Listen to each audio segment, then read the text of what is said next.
Hello, everybody. Shadow. There are four different types of shadows, and I didn't know this until today. I'm making this video because I actually want to talk about the second terminology that I'm going to be using for shadow in this video. But let's start with the first idea of shadow. What is shadowing?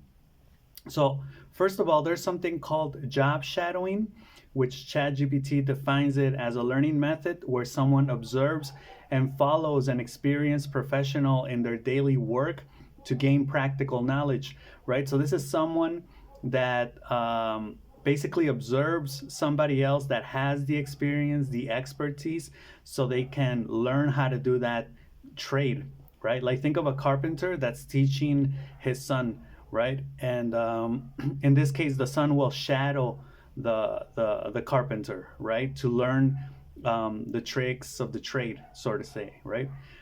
So typically used in training environments, internships, or career explorations for those entering a field, right? So shadow work or job shadowing is basically following a person around like a shadow, right? And just observing and watching everything they do. Eventually, you could probably start to do some of the things yourself. So then eventually, they tie the rope. They what do they say? They cut loose. They cut the ropes, and you're able to do it on your own, right?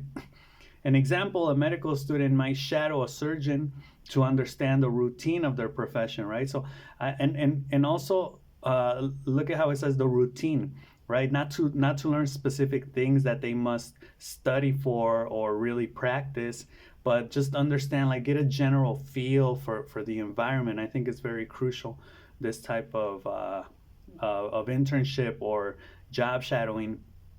Now, the second one, which was for me the most shocking one and the most modern one, it's called modern shadow work. The definition refers to unpaid and unnoticed tasks that consumers now perform themselves, which were traditionally done by workers or service staff.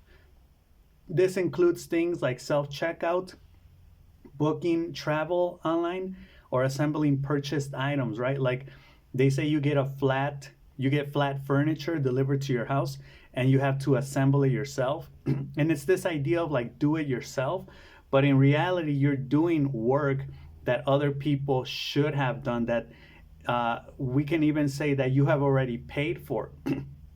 Because let's say you purchase a crib, right? If you get it delivered to your door, you probably have to assemble it yourself. But if you purchase it at a store, it needs to be assembled for you by service workers, right? Or like booking like a flight, right? Now you have to do it. Or self checkout lanes, or just the idea of the ATM is an idea of shadow work, modern shadow work, which basically implies you having to do the process of getting your own money, where before you would have a bank teller give you the money, right? And behind or in front of it is this whole idea of like it's easier, it's simpler, you do it yourself, right? Like you're in control, but in reality you're doing work that you're not being paid for. That's why it's called shadow work, right? It's hidden work. It's work that you should be paid for, or at least you should be compensated by not being charged the regular fee for things, right?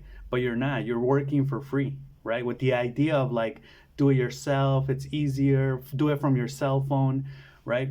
It says origins. The term was popularized by sociologist Ivan Illich, and the impact these tasks add invisible labor to our lives in exchange for convenience or lower costs.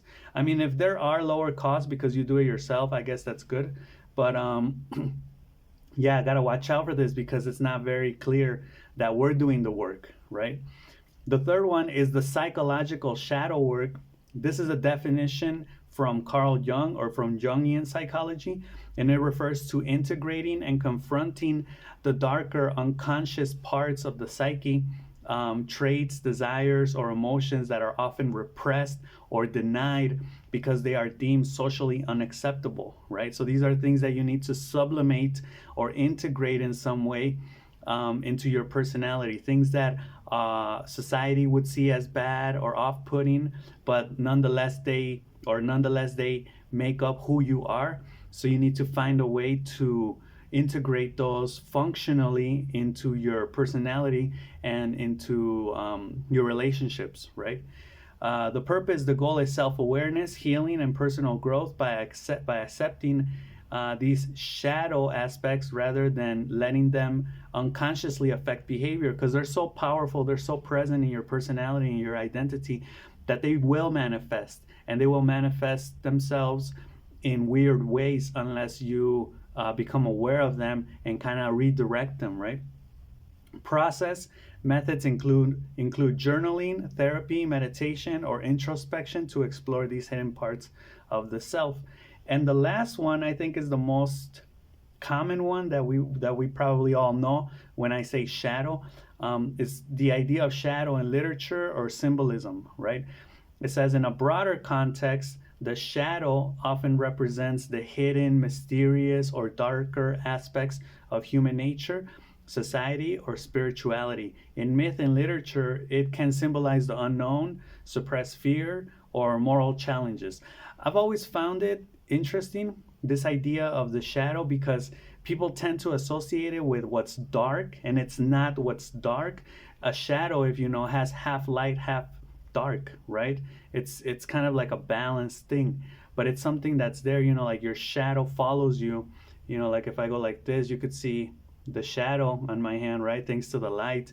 So it is a part of the dark, but it's also a part of the light, right? But we can say it's more than unconscious, it's subconscious, right? Like just a level below conscious thought, and you just have to work a little bit more to really get into the shadow part of yourself, or the subconscious part of yourself.